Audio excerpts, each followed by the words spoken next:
Glutathione নিলে কি ত্বক ফর্সা হয়? এটা কি নিরাপদ? আইভি গ্লুটাথিয়ন কি নেওয়া যাবে এবং এটা কি নেওয়া উচিত? আসসালামু আলাইকুম। আপনাদের সাথে আছি আমি ডক্টর মশিউর মতিন। কাজ করছি ইন্টিগ্রেটেড মেডিকেয়ারে as a functional and aesthetic dermatologist হিসেবে। আজকে আমি বলবো আপনাদেরকে যে গ্লুটাথিয়ন আসলে কি, এটা শরীরে কি কাজ করে এবং এটা কেন নেওয়া উচিত। গ্লুটাথিয়ন আসলে কি? এটা শরীরে কিভাবে কাজ করে? আর কাদের জন্য উপযুক্ত আর কাদের জন্য নয়? গ্লুটাথিয়ন হলো আমাদের শরীরের একটি শক্তিশালী অ্যান্টিঅক্সিডেন্ট। এটা তৈরি হয় লিভারে এবং ৩টি অ্যামাইনো অ্যাসিড দিয়ে গঠিত: গ্লুটামাইন, সিস্টিন অ্যান্ড গ্লাইসিন। এটার কাজ হচ্ছে শরীরের টক্সিন কমানো, অক্সিডেটিভ স্ট্রেস কমানো এবং শরীরের সেল ড্যামেজ থেকে রক্ষা করা।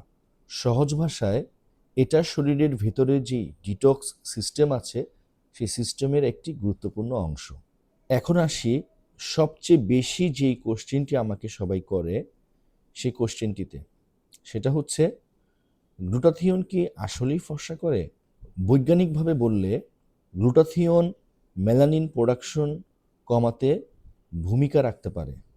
মেলানিন কমলে ত্বকের রং কিছুটা হালকা হয়, কিন্তু এটা ম্যাজিক না, স্থায়ীও না, সবার ক্ষেত্রে একই রকম রেজাল্ট আসে না। গ্লুটাথিয়ন কিভাবে দেওয়া হয়? গ্লুটাথিয়ন পাওয়া যায় ওরাল ক্যাপসুল ফর্মে, আইভি ইঞ্জেকশন ফর্মে এবং কম্বিনেশন থেরাপি। আইভি থেরাপি দ্রুত কাজ করতে পারে, কিন্তু সেটা অবশ্যই সঠিক ডোজ, সঠিক রোগী নির্বাচন এবং মেডিকেল সুপারভিশনের মাধ্যমে।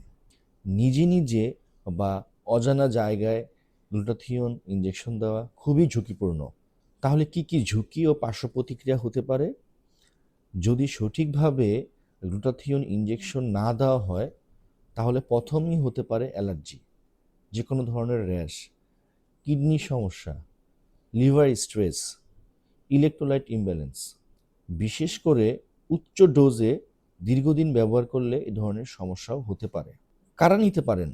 হাইপার পিগমেন্টেশন যাদের আছে, অক্সিডেটিভ স্ট্রেস, নির্দিষ্ট মেডিকেল কন্ডিশন, চিকিৎসকের পরামর্শে কসমেটিক সাপোর্ট হিসেবে। কিন্তু কিছু কিছু ক্ষেত্রে আপনি নিতে পারবেন না।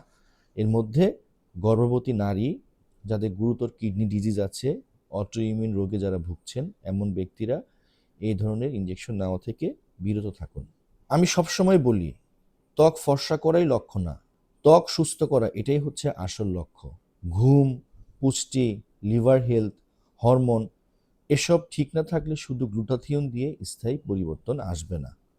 তাই আপনাকে এগুলোর দিকেও খেয়াল রাখতে হবে। অবশ্যই লাইফস্টাইলটাকে আপনাকে চেঞ্জ করতে হবে। যদি আপনি গ্লুটাথিয়ন ইঞ্জেকশন নিয়ে ভাবছেন কিভাবে নিবেন, নিজে সিদ্ধান্ত নেওয়ার আগে অবশ্যই মেডিকেল ডক্টরের পরামর্শ নিন। রমজান মাস জুড়ে আমরা দিচ্ছি ফ্রি কনসালটেশন।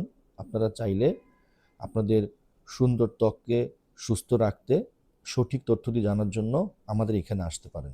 আমরা এই রমজান মাসে আপনাদেরকে ফ্রি অ্যাডভাইস দিব যে আপনাদের স্কিনের জন্য কোনটা ভালো হবে, কোনটি সঠিক সিদ্ধান্ত হবে আপনার জন্য। আপনারা চাইলে আমাদের এখানে এসে অ্যাডভাইসটি নিতে পারেন।